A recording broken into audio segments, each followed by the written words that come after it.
কিন্তু একদিন তিনি প্রস্তাব দিলেন, আমি তোমার জন্য একজন লোকের ব্যবস্থা করব, তুমি কয়েকদিন তার সাথে থাকবে, তারপর তোমার সন্তান হবে। আমি খুব রেগে গেলাম এবং বললাম, এটা কোনো সমাধান নয়। তারপর আমি বুঝতে পারলাম তার কথা। তারপর আমি আমাদের বাসার কাজের লোকের সাথে। আমার নাম নেহা। আমি দেখতে অনেক সুন্দর। গায়ের রং ছিল ফর্সা, বয়স 24 বছর। আমার কম বয়সেই বিয়ে হয়। আমাদের বিয়ের 3 বছর পেরিয়ে গেছে, কিন্তু আমার স্বামী সবসময় আমাকে সন্তানের জন্য চাপ দিতেন। তিনি কখনোই সন্তানের দত্তক গ্রহণের কথা ভাবেননি। আমি অনেকবার চেষ্টা করেছি তাকে বোঝাতে, কিন্তু তিনি বলতেন যে সন্তানকে তার নিজের রক্তের হতে হবে এবং তার উত্তরাধিকার বহন করতে হবে। আমি তার কথার গুরুত্ব বুঝতে পারতাম, কিন্তু আমার মন ভীষণ কষ্টে ছিল। তাই আমি বিভিন্ন জায়গায় গিয়েছিলাম এবং ধর্মগুরুদের কাছে প্রার্থনা করেছিলাম। আমি বাচ্চার জন্যে অনেক প্রচেষ্টা করেছি এবং অনেক অর্থ ব্যয় করেছি যাতে ঈশ্বর আমার জীবনে সুখের আলো দান করে। তবে যখনই আমি আমার স্বামীকে মেডিকেল চেকআপের জন্য বলতাম, তিনি জোর দিয়ে বলতেন যে সমস্যা আমার মধ্যে এবং আমি মা হতে পারব না। তার কথাগুলো আমাকে ভীষণ আঘাত করত। তিনি মাঝে মাঝে বলতেন যে তিনি অন্য কাউকে বিয়ে করবেন। এসব কথা শুনে আমার মন ভেঙে যেত, চোখে জল আসত। আমি ভাবতাম, কেন আমার সাথে এমন হচ্ছে? কেন ঈশ্বর আমাকে এত কঠিন পরীক্ষায় ফেলেছেন? বিয়ের আগে আমি নিজেকে মুক্ত মনে করতাম, কিন্তু বিয়ের পর থেকেই একটি সন্তানের অভাব আমার সমস্ত জীবনের সুখ নষ্ট করে দিয়েছে। রাতের পর রাত আমি ঘুমাতে পারতাম না এবং কখনো কখনো জীবনের অর্থহীনতা মনে করতাম।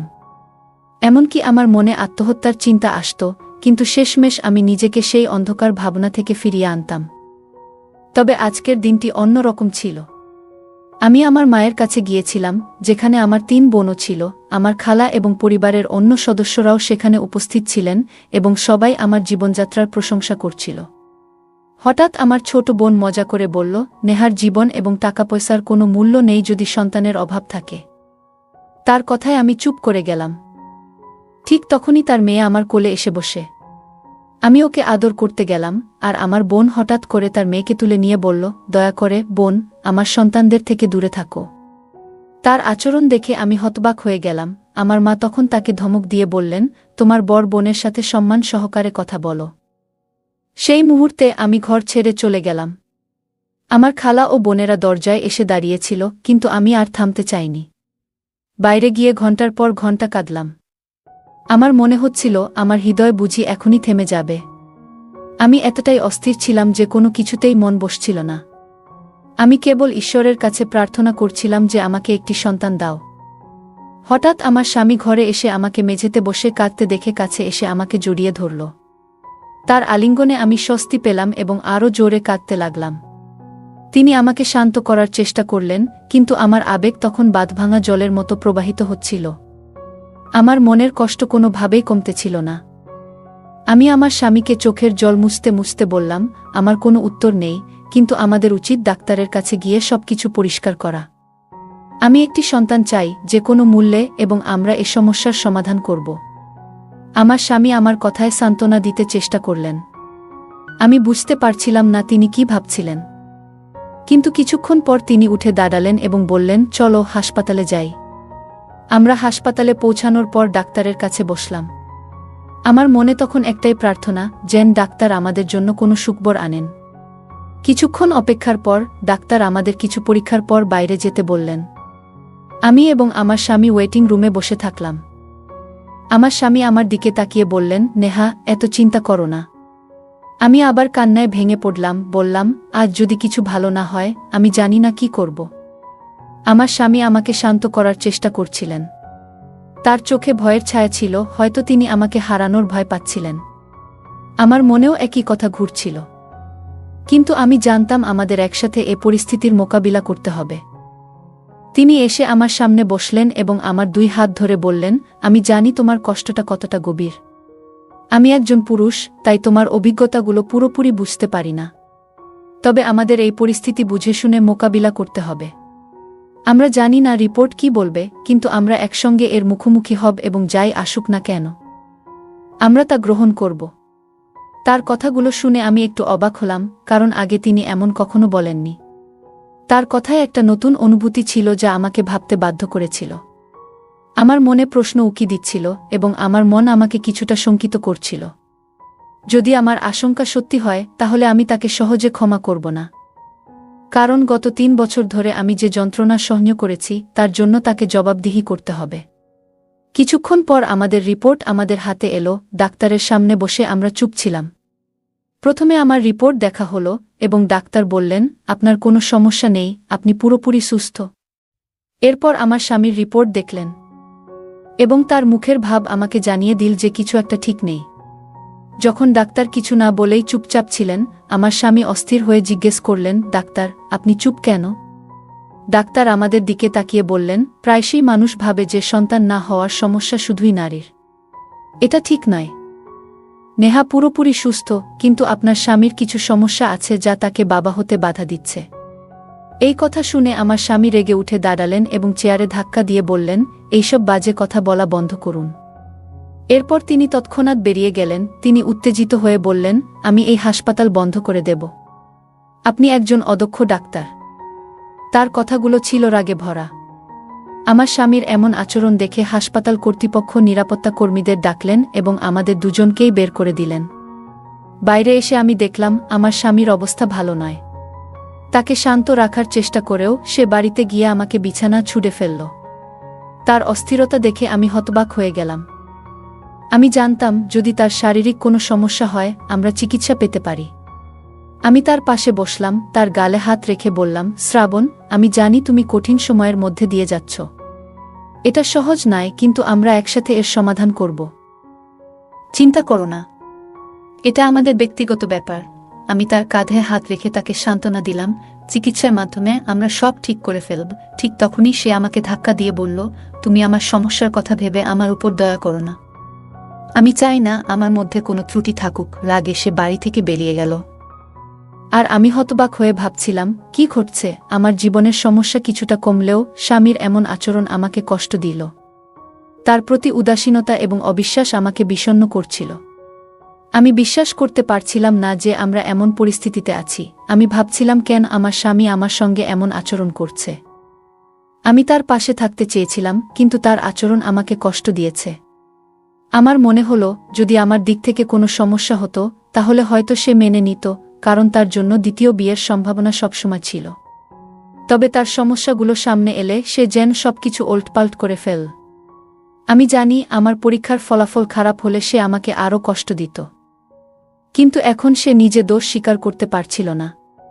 রাত গভীর হয়ে এলো। আমি বুঝলাম আমার স্বামী মাঝরাতের আগে ফিরবে না, তাই নিজেকে আর কষ্ট দিতে চাইনি। শান্তভাবে শুয়ে পড়লাম। রাত প্রায় শেষ প্রান্তে পৌঁছেছিল। হঠাৎ সে ফিরে এলো এবং আমার পাশে এসে শুয়ে পড়ল। আমি তার কাছে গেলাম এবং তাকে সান্ত্বনা দিতে চাইলাম। সে ধীরে ধীরে আমার কাছ থেকে দূরে সরে যেতে শুরু করেছিল, কিন্তু আমি তাকে শান্তভাবে বললাম, আমি তোমাকে বিশ্বাস করি। হয়তো ডাক্তার ভুল করছে। আমার স্বামী তখন আমার পাশে এসে বসেছিল এবং আমাদের মধ্যে সম্পর্কের স্বাভাবিক হতে থাকল। পরের দিন আমাদের জন্য আনন্দময় ছিল। সকালে ঘুম থেকে উঠেও আমি তার ভালোবাসা অনুভব করছিলাম। আমি বুঝতে পারলাম আমার কিছু ভুল ছিল না এবং সেই স্বস্তি আমার মুখে হাসি এনে দিয়েছিল। কিন্তু আমার স্বামী নানাভাবে আমাদের সম্পর্কের বিষয়ে চিন্তিত ছিল। আমার স্বামী বলছিলেন যে তার চিকিৎসা দরকার, কিন্তু তিনি এ নিয়ে মানহানির ভয়ে পদক্ষেপ নিতে চাননি। এদিকে আমি কথা বলা বন্ধ করে দিয়েছি। একদিন আমরা নাস্তা করতে বসেছিলাম, তখন আমার স্বামী হঠাৎ বলে উঠল, তুমি আমার জন্য অনেক মূল্যবান। আমার জন্য উত্তরাধিকার খুবই গুরুত্বপূর্ণ। তার কথায় আমি স্তম্ভিত হয়ে গেলাম। তিনি আরও বলেন, আমি যা বলছি তা বোঝার চেষ্টা করো।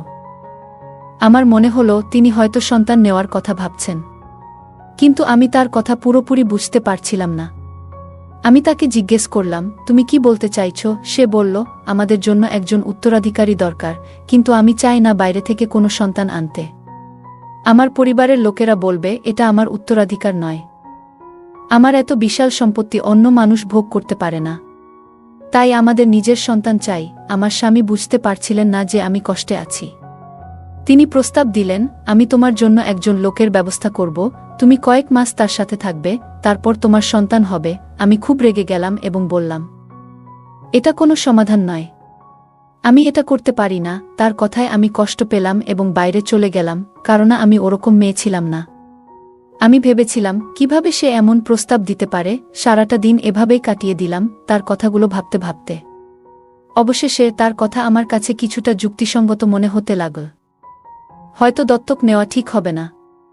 আমাদের বাড়ির কর্মচারী, যার বয়স 50, তাকে সবসময় 25 বা 30 বছরের মতো দেখায়।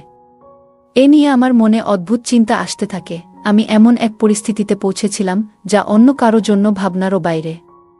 আমার স্বামীর কথা ভেবে মনে হলো হয়তো তার প্রস্তাব সঠিকই ছিল। সারাদিন চিন্তা করার পর আমি ক্লান্ত হয়ে হাল ছেড়ে দেওয়ার জন্য প্রস্তুত হলাম।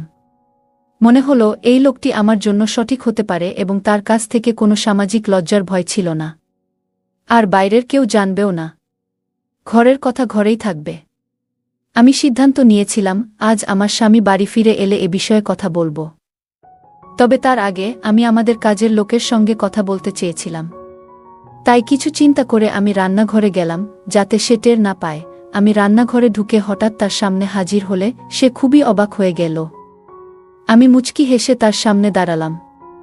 সে কিছুটা অস্বস্তি অনুভব করলে আমি তাকে শান্ত করার জন্য তার হাত ধরে জিজ্ঞেস করলাম, আপনার স্ত্রী কেমন আছেন? সে জবাব দিল, ম্যাডাম, আমার স্ত্রী মাত্র 1 মাস আগে মারা গেছেন। তার কথা শুনে আমি ভেতরে ভেতরে হাসলাম। আমি জানতাম সে এই কাজ করবে। আমি তাকে সরাসরি আমার প্রস্তাব জানালাম। সে প্রথমে আপত্তি করলেও আমি অর্থের লোভ দেখালে সে একটু ভাবতে চাইল। হয়তো সে আশা করেনি এত তাড়াতাড়ি এ বিষয়ে কথা হবে। অবশেষে সে বুঝতে পারল যে পরিবারে এই বিষয়গুলো গোপন রাখা সম্ভব। তাই সে কিছু না বলে চুপচাপ থাকল। পরের দিন আমার 50 বছর বয়সী কাজের লোক যখন আমাকে তার সম্মতি দিলেন, তখন আমি অবাক হলাম। আমি জানতাম এই সিদ্ধান্তটা দ্রুত নিতে হবে, তাই নিজেকে প্রস্তুত করেছিলাম। আমার স্বামী যখন জানলেন, তিনি বেশ অবাক হলেও সবকিছু দ্রুত বুঝে নিলেন। সেই রাতে কাজের লোকের সঙ্গে সময় কাটানোর সময় আমি অনুভব করলাম সে তার বয়সের তুলনায় অনেক তরুণ মনে হচ্ছে। সে অনেকক্ষণ আমার সাথে কাটালো এবং আমি অনেকটা ক্লান্ত ছিলাম। তারপর আমি আমার রুমে চলে যাই। সকালে ঘুম থেকে উঠেই আমি আমার স্বামীর সঙ্গে নাস্তা করলাম। এভাবেই পরপর 2 দিন কাজের লোকের সাথে সময় কাটাতে থাকি। 3 দিন পর আমার গৃহকর্মী বাড়ি ফিরলেন না, যা আমাকে চিন্তায় ফেলে দিল। কিছুদিনের মধ্যেই আমি লক্ষ্য করলাম শরীরে কিছু অদ্ভুত পরিবর্তন ঘটছে, যা আমাকে ভাবনায় ফেলে দিল। 2 সপ্তাহ পর স্বামী স্ত্রী দুজনেই উদ্বিগ্ন হয়ে চিকিৎসকের কাছে গেলাম। পরীক্ষা করে জানা গেল যে আমার স্বাস্থ্যের অবনতি ঘটেছে। কোনো এক বিশেষ রোগ আক্রমণ করেছে। মনে হলো যেন নিজের হাতে নিজের জীবন অন্ধকারাচ্ছন্ন করে ফেলেছি। এই খবর শুনে আমার স্বামীও দুশ্চিন্তায় পড়লেন এবং তিনিও পরীক্ষা করালেন। আমরা দুজনেই কঠিন পরিস্থিতির মুখোমুখি হয়েছিলাম। আমার সাথে থাকার কারণে তারও একই রোগ ধরা পড়েছে, যেটা আমাদের কাজের লোকের কাছ থেকে এসেছে। সে গরিব, তাই হয়তো জানত না যে এই রোগ তার শরীরে ছিল। পরে কিছু দিন পর শুনলাম যে কাজের লোকটি নাকি মারা গেছে। আমরা বুঝতে পেরেছিলাম যে আমাদের ভুলের জন্য শাস্তি পেয়েছি। আমি নিজেকে বললাম, শুধু একটি সন্তানের জন্য আমি ভুল পথে পা বাড়িয়েছি। আগেই অনেক ভালো ছিলাম আমরা নিজেদের ভুলের জন্য বড় শাস্তি পেয়েছি। এখন আমাদের এমন অবস্থা যে কেউই আমাদের দেখতে আসে না। প্রতিদিন আমি প্রার্থনা করি যেন এই দুঃখের অবসান ঘটুক। আমার স্বামীও একই কষ্টে ভুগছেন এবং আমরা এই পৃথিবীতে নিজেদের ভুলের শাস্তি পাচ্ছি। আমার স্বামী এখন আফসোস করেন যে তিনি যদি সময়মতো কাজের লোকের স্বাস্থ্যটা আগে পরীক্ষা করাতেন, তাহলে আমাদের এই দুর্ভোগ পোহাতে হতো না। আমরা যে সিদ্ধান্ত নিয়েছিলাম তার জন্য আমাদের আর কোনো দায় নিতে হতো না। গল্পটা কেমন লাগলো জানাতে ভুলবে না। আরও মজার মজার রোমান্টিক গল্প শুনতে চাইলে ভিডিওটি লাইক, শেয়ার এবং চ্যানেলটি সাবস্ক্রাইব করতে এবং বেল আইকনটি ক্লিক করতে ভুলবে না। ধন্যবাদ।